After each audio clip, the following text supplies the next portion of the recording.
Sam Wanamaker had to seek special permission from the monarch. It was granted on the condition that he installed a sprinkler system around the circumference of the roof, and the thatch was built using fireproof materials. The original globe actually stood just on the other side of this bridge on your right there, a few meters behind that building with the scaffolding.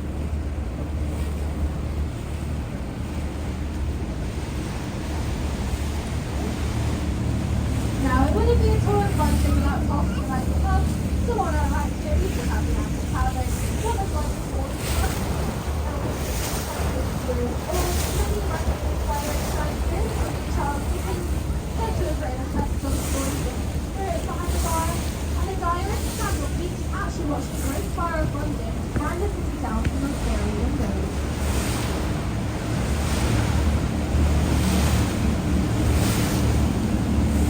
Now, coming up on our right here, under all of that scaffolding, is a real-life pirate ship. Well, a replica of one. This is Sir Francis Drake's The Golden Hind. Originally sailed back in the Elizabethan era, he decided to go to Spain and steal some gold. Once he'd done this, he didn't fancy seeing Spanish on the way back, so instead just kept sailing. By doing this, he accidentally became the first Englishman to circumnavigate the globe, returning 3 years later with half of his crew and enough gold to pay off England's debts 3 times over. And how was he punished for his piracy? He wasn't. He was given an estate as a knighthood. Just goes to show you how it does pay. Well, compared to the other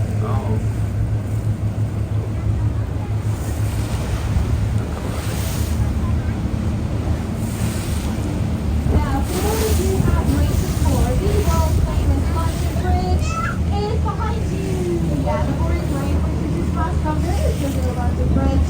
This is just in front of us is the Tower Bridge, often mistaken as London Bridge, which is back in 2006, singer Fergie wrote and recorded an entire song entitled London Bridge, and then filmed her music video twerking away on Tower Bridge.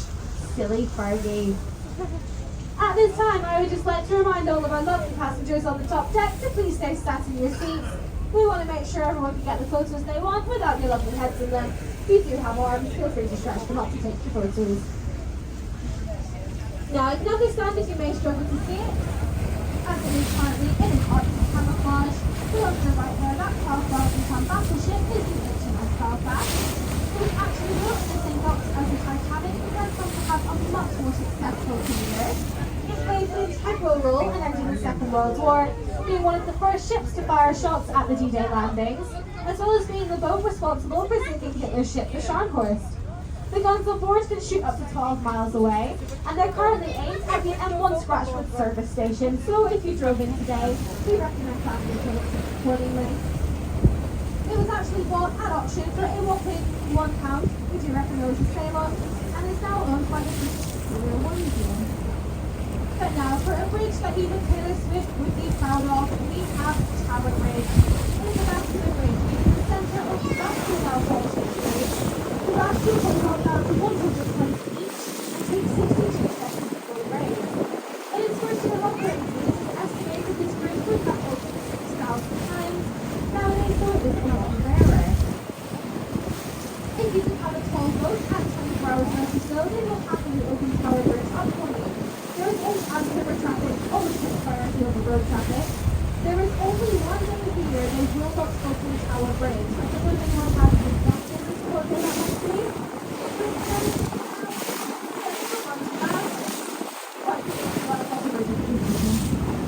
For instance,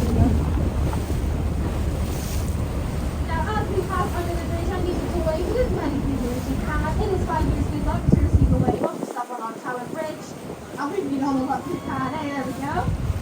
That's Captain Mercury. You pay me £5 an hour to stand away with us every day. So this whole legend came about because this is the last bridge that sailors would pass under before heading off to sea. So if they saw their family on the bridge and gave them away, they knew they'd return to see them again. Now in the old port of London, at one point so packed full of boats, it was said that you could actually jump from ship to ship to ship without getting so much as your toe wet in order to cross the Thames. Butler's Wharf on our right here, originally a spice warehouse, it is now some luxury apartments. For a studio here, it will cost you £3.2 million. For any American friends on on board, just further up the river, we have the area of Rotherhithe, which is of course where the Mayflower first set sail from. But as the boat turns to your left here now, you are going to get the best views of Tower Bridge you will see in London. So feel free to get your phones out, take your photos. Just do stay seated for us, please. If you do post these anywhere, feel free to hashtag us. Hashtag London River Cruise. Hashtag Tower Bridge, not London Bridge. Hashtag Get It Right Friday.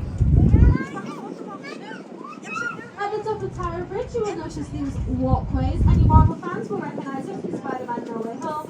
This is where Peter Parker had his fight with Mysterio. This is originally how Victorians would cross the bridge as it would open so frequently. Nowadays, you can go up there yourself for £11.20. Once at the top, you will find a glass walkway. If you are planning on doing this though, we recommend planning your outfits accordingly, because whilst you'll be able to look down, you'll be able to look up. Tower Bridge was actually originally painted brown. This is because Queen Victoria's favourite food was chocolate, and her top favourite colour was brown, so they painted this colour and it was repainted in this white, red and blue scene back in the 1900s. The stonework on Tower Bridge is also purely cosmetic, built with Cornish granite in order to blend in with the Tower of London. The bridge could actually stand by itself on its steel framework.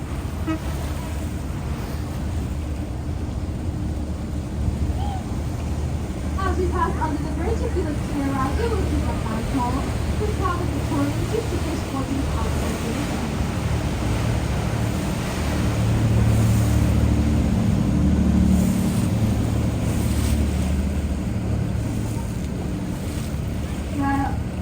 On our right, we do have the Bruceling and the Bruceling Tower of London. First built by William the Conqueror back in 1066 after he was conquered. It was then completed by his son William II in the year 1100 and has since served as the home of torture and death in the UK. Entry to the Traitors' Gate on our right there is where prisoners would be taken into the tower and section never be seen again. This is where Guy Fawkes was taken into the dungeons before being held and tortured for 7 days before his execution. Guy Fawkes also remains the only commoner to have ever actually been executed inside the Tower of London, and to be executed inside you had to be a member of nobility. The rest of the commoners were all executed outside here on Tower Hill.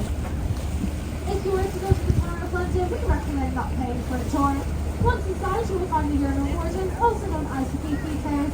If they have some spare time, they're normally more than happy to give you a tour for free. And as it is inside the tower, they're the best experts on it. They do, however, have the same clothes if you pick any tour guide in London. It is 10 minutes to club. In its time, the Tower of London has been many things. One of my favourite things is actually the zoo. Back in the 1800s, we were considered over there by the people of Norway, and it was changed to the tower and allowed to swim in the Thames. Many of our famous monarchs also executed inside the tower, including Anne Boleyn and Catherine Howard, executed here on the orders of their husband Henry VIII. Lady Jane Grey executed here on the orders of her cousin and the daughter of Henry VIII, Mary I. Elizabeth Catherine the Tudors, and of course King Charles I executed here by Parliament. On our right, we've got those funky shaped skyscrapers we mentioned earlier. Our nicknames for those are the walkie-talkie, the gherkin, the scalpel, and the cheesebreaker. I'll let you guys figure out which one's are which. A little clue for you though. At the top of the walkie-talkie, you will find a viewing platform that's free to go up as long as you look in the back. But on our left, our most famous skyscraper